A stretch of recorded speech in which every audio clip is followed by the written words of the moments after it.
다음은 1회고사 연습 문제 강의 시작하도록 하겠습니다. 자, 첫 번째 연습 문제 1번입니다. 우리 선지에서부터 보면 기역에서 관련성이 낮아 보이는 대화가 자연스럽게 이어지는 것은, 자, 여기서 보시면 우리 관련성이 낮아 보인다.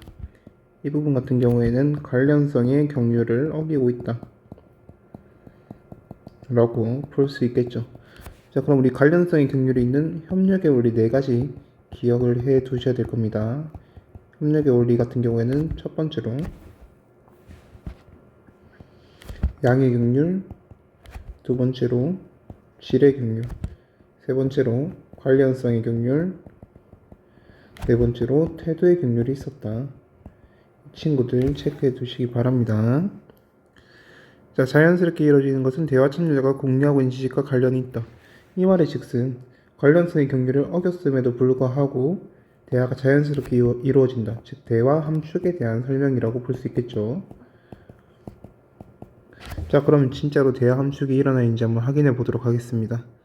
자, 기억 보시면 어젯밤부터 바로 공부하는 방법을 바꿨다라고 얘기하고 있었는데, 우리 질문에서는 강연에 대해서 얘기를 하고 있습니다.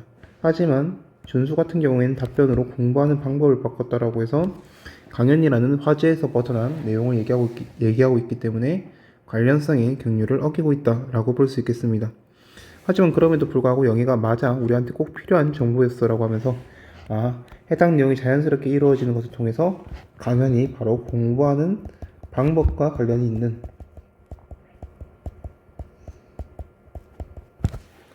있는 내용이었다. 따라서 1번 같은 경우에는 맞는 설명이라고 볼 수 있겠네요. 대화 참여자가 공유하고 있는 지식, 즉 어제 강연에 대한 정보겠죠. 자, 2번 니에는 반어적 표현을 사용하여 대화 참여자 간의 친근한 관계를 보여준다라고 나와 있는데, 이 반어적 표현 같은 경우에는 여러분들 실제 표면적인 메시지와 그 의미가 일치하지 않을 때 반어적 표현이라고 하죠. 자, 이러한 반어적 표현을 쓴다는 것 자체가 애초에 맥락에 대한 의존성이 높다.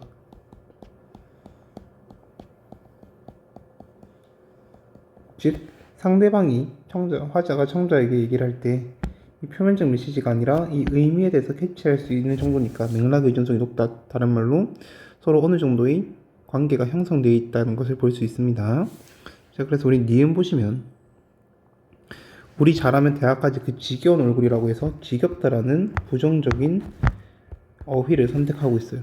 하지만 그럼에도 불구하고 영희 같은 경우에는 그러한 의미에 대해서, 그러한 메시지에 대해서 부정적으로 생각하지 않고요. 오히려 이제 계속해서 같은 자동차 엔지니어 학과를 갈 거다라고 생각을 하고 있죠. 이 부분에서 봤을 때 우리는 준수와 영희가 서로 부정적인 관계가 아니라는 것에서 반어적 표현이다라고 볼 수 있겠고요.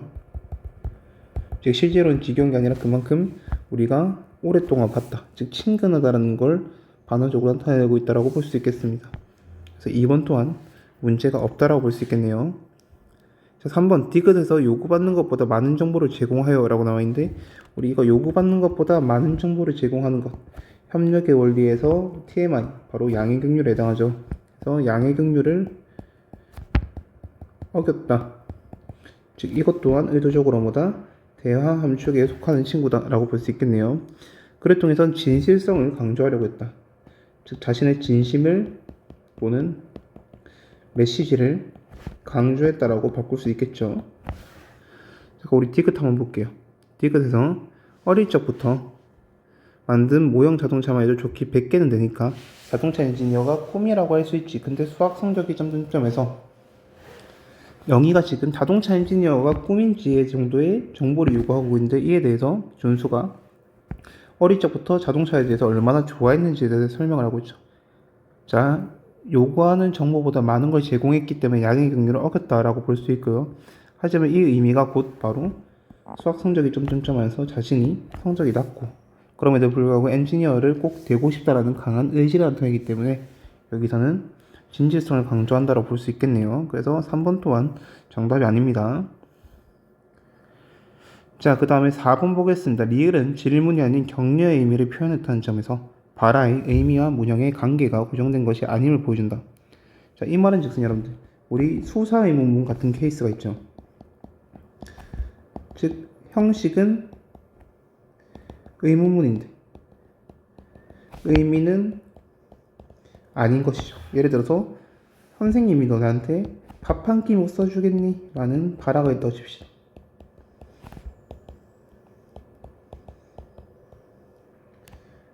이렇게 얘기를 했을 때 의문문으로 끝나지만 이건 대답을 요구하는 거예요? 요구하지 않는 거예요?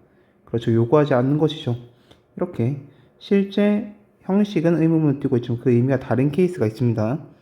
보시면 우리 리을 같은 경우에서는 지금 준수가 수학 성적에 대해서 때문에 현재 엔지니어 학과에 자동차 관련 학과에 진학하는 거에서 많이 불안감을 느끼고 있죠. 그래서 영희가 수학 못 간다고 공대 못 간다는 법 있냐 이렇게 해서 의문문의 형식을 띠고 있지만 이것은 결론적으로는 지금 성적 때문에 걱정하고 있는 준수를 위로해주고 대답을 요구하고 있는 게 아니기 때문에 여기서는 그 의미와 문형이 다르다는 것을 볼 수 있겠습니다.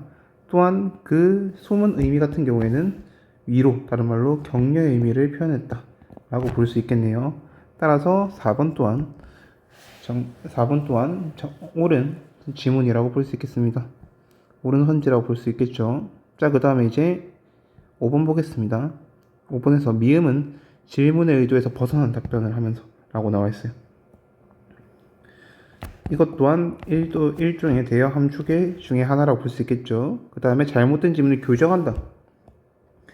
교정한다는 것은 상대방이 질문을 잘못했을 때 지적 또는 옳게 바꾸는 거죠. 하지만 그러한 것인지 한번 찾아보면 되겠죠. 자, 미음 보겠습니다. 미음에서 영희가 지금 몇 시니? 라고 얘기를 하고 있었는데 여기에 대한 답변으로 이런 골목으로 가로질러 가야겠다라고 해서 영희가 이 대화에 대해서 몇 시냐고 물었음에도 불구하고 가로질러 가겠다. 즉 관련성의 경류를 어기고 있는 것을 알 수 있습니다. 하지만 여기서 대화가 문제가 끊기는 게 아니라 영희가 벌점 받는 거 아니야 라고 해서 이 맥락을 이해하고 있어요. 이 말은 즉슨 대화 함축이 일어났다는 것이고요. 추가적으로 현재 시간이 늦었다라는 것을 준수가 요약해서 이제 효율적으로 제시하고 있는 거죠. 지금 몇 시니? 7시야. 학원 늦겠다. 그래 가로질러 가자. 이렇게 얘기할 수도 있겠지만 효율적이기 위해서 바로 가로질러 가야겠다고 해서 시간이 늦은 걸 의미하고 있습니다. 자, 이런 점에서 우리 의도에서 벗어난 답변을 함으로써 대화를 요약하고 있다고 맞겠지만 현재 잘못된 질문이라고 보기에는 어렵죠. 바로 지금 몇 시니라는 질문이 따라서 이를 교정한다라고는 볼 수 없기 때문에 정답은 5번이라고 볼 수 있겠습니다.